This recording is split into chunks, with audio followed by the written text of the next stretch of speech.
Good morning, student. Myself Praduman, your physics teacher for class 9 and 10 in Modern International School, Hiswa. Today I am going to solve just like a theory and also a problem for chapter electricity.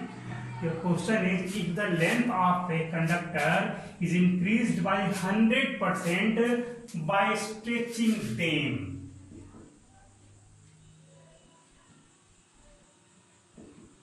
By stretching them, find the percentage change in its resistance. है ना। कहा यह गया है कि कोई आपका conductor है,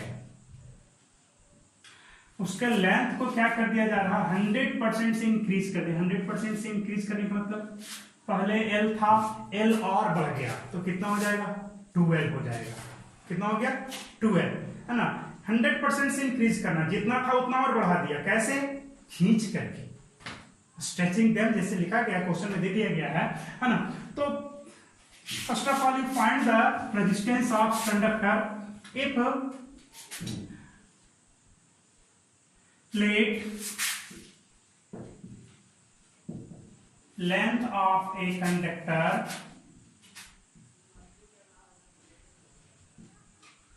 is L and area of cross section A and resistance R. If the resistivity of the conductor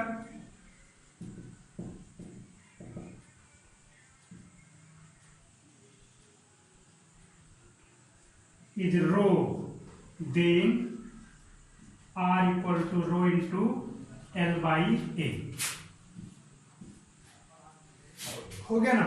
ये आपका हो गया इनिशियल स्टेज में, ये आपका इनिशियल रेजिस्टेंस हो गया।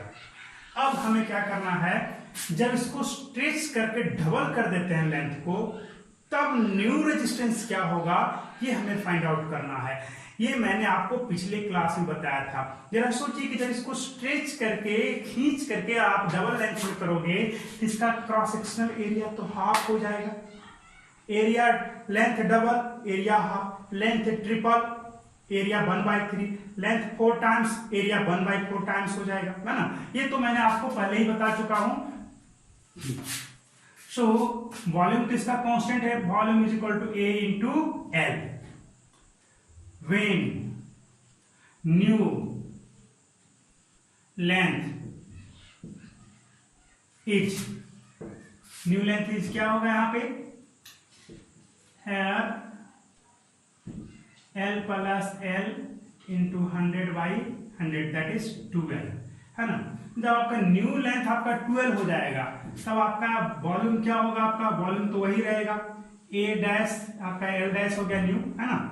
A dash into L dash, तो आपका वॉल्यूम क्या है, A इंटू L है आपका, ये तो पहले से मालूम है।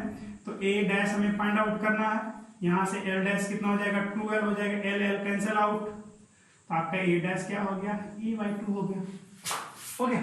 तो आपको नया लेंथ तो आपका 12 है, तो न्यू आपका एरिया कितना हो गया, 12, क्योंकि 100% से इंक्रीज कर दिया गया था, L प्लस L इंटू 100/100, है ना। तो इस तरह से आपका न्यू लेंथ आ गया। अब जरा सोचने की बात है यहाँ पे कि अब बताइए, अब क्या होगा यहाँ पे, न्यू रेजिस्टेंस, रेजिस्टेंस क्या हो जाएगा आपका, इक्वल टू R डैश, मान ले R dash is equal to rho into L dash by A dash, rho into 2L by A/2, 4 times हो जाएगा, ये तो पहले से पता था आपका, 2 जा 4, 4 into rho into L by A क्या है आपका, इनिशियल रेजिस्टेंस। तो न्यू रेजिस्टेंस क्या हो गया, जो पहले का रेजिस्टेंस था उसका 4 टाइम्स हो गया है आपका, 4R हो गया। तो न्यू रेजिस्टेंस तो आपका 4R हो गया, है ना। अंत में फाइनल रेजिस्टेंस चेंज कितना का आया, तो चेंज आपका क्या होगा, फाइनल माइनस इनिशियल। चेंज आपका फाइनल आपका ये रहा, जब स्ट्रेच किया तो फाइनल माइनस इनिशियल कितना हो जाएगा, इनिशियल में कितना था, R था, R ही था, इनिशियल में आपका रेजिस्टेंस R था, जो कि R equal to rho into L by A। ये तो आपको फॉर्मूला था इसका। और न्यू में क्या आ गया 4 into rho into L by, तो ये क्या हो गया 4R हो गया। इसको R बोल रहे हो तो ये आपका 4R हो गया। तो आपका initial resistance R, final resistance 4R, change कितना का हुआ दैट इज 3R। तो चेंज तो आपका 3R का हो गया। तो यहाँ पे लिख दो change in register values of resistance.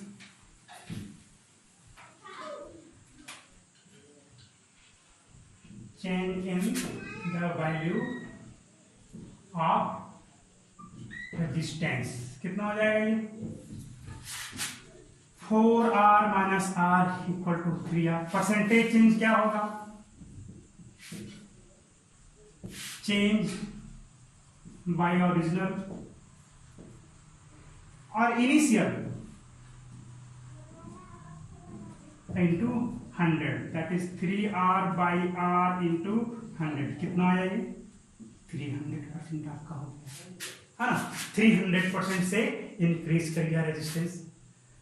Another question is if the radius of a conductor decreases to half of its original. If the radius of a conductor decreases to half of its initial by stretching them, find the new resistance of the conductor if its initial resistance is R. That means if its resistance is R or initial resistance is R. Let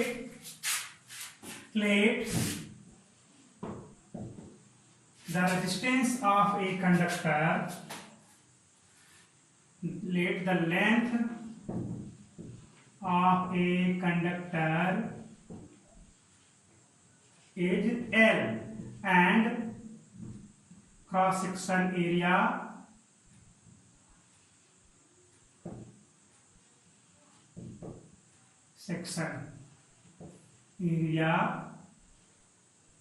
A and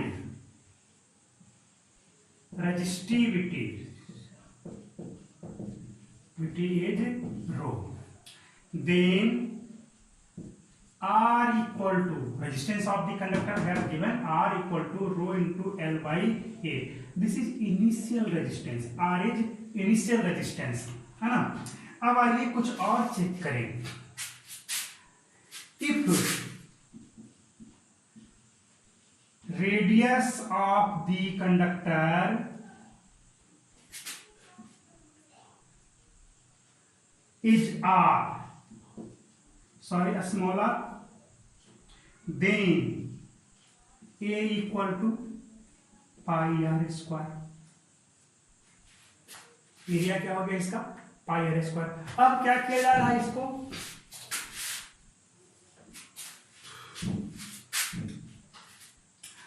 अब इसको stretch करके, पहले तो ऐसा था है ना, अब इसको खींचा गया और इसको रेडियस को हाफ कर दिया गया। रेडियस क्या कर दिया गया हाफ कर दिया गया by stretching them. New radius is R dash equal to R by 2। तो न्यू क्रॉस सेक्शन एरिया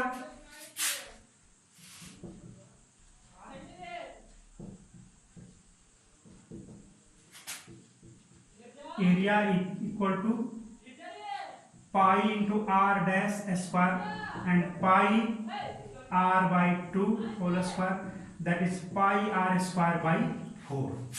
तो न्यू एरिया आपका कितना हो गया A डैश इक्वल टू है ना, ये आपका न्यू एरिया है। A equal to pi R square है ना, तो न्यू एरिया कितना हो गया जी A dash equal to A by 4। New cross sectional area आपका A बाई 4 हो गया। क्लियर है। अब सोचो लेंथ क्या हो जाएगा अब इसका, length of the conductor, new length of the conductor.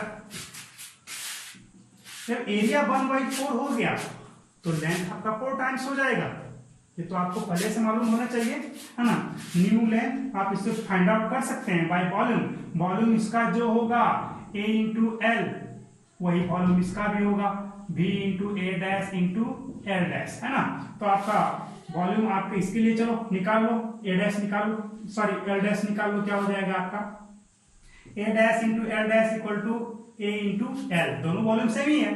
तो आपका A डैश तो आपका कितना A बाई 4 आया, L डैश फाइंड आउट करना है, कितना हो जाएगा जी ए इंटू एल, ए कैंसल आउट, एल डैश आपका 4L हो गया, ये 4 उधर मल्टीप्लाई हो जाएगा इस साइड में, तो आपका एल डैश तो 4L हो गया। अब न्यू रेजिस्टेंस कैसे लिखोगे, न्यू रेजिस्टेंस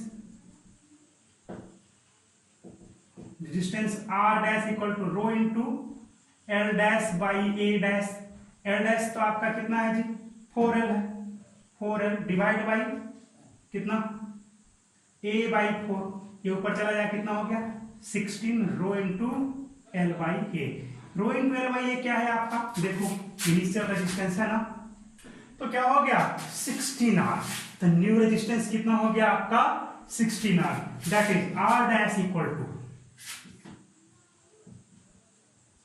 16R, है ना।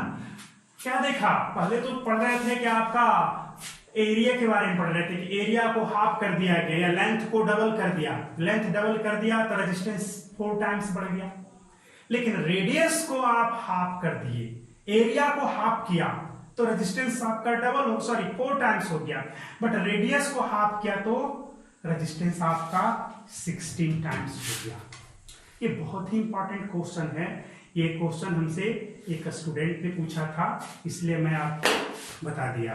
Numericals from NCERT book, the potential difference between terminal of an electric heater is 60 volt when it draws a current of 4 ampere from the source, what current will the heater will draw if potential difference increases to 120 volt. एक heater है आपका,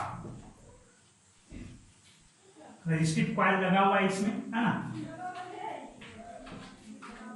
जब इसके ऊपर 60 volt apply किया गया तो कितना करंट ये ड्रॉ किया 4 ampere.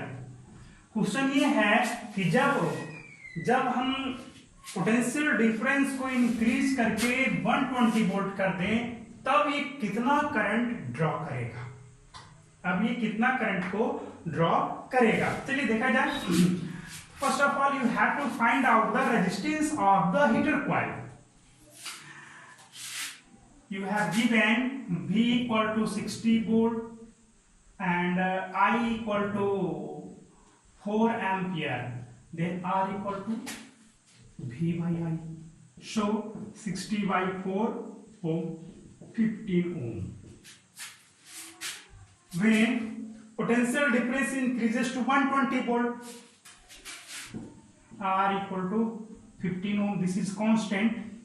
If V equal to 120 volt, what is the values of current? So I equal to V by R, V equal to IR and I equal to V by R. Put 120 by 15 at ampere, 8 ampere का current ये draw करेगा, है ना। Heat production की बात की जाए तो कुछ और बहुत उसका वैल्यू कुछ और होगा, है ना। तो it's all for today, thank you for watching.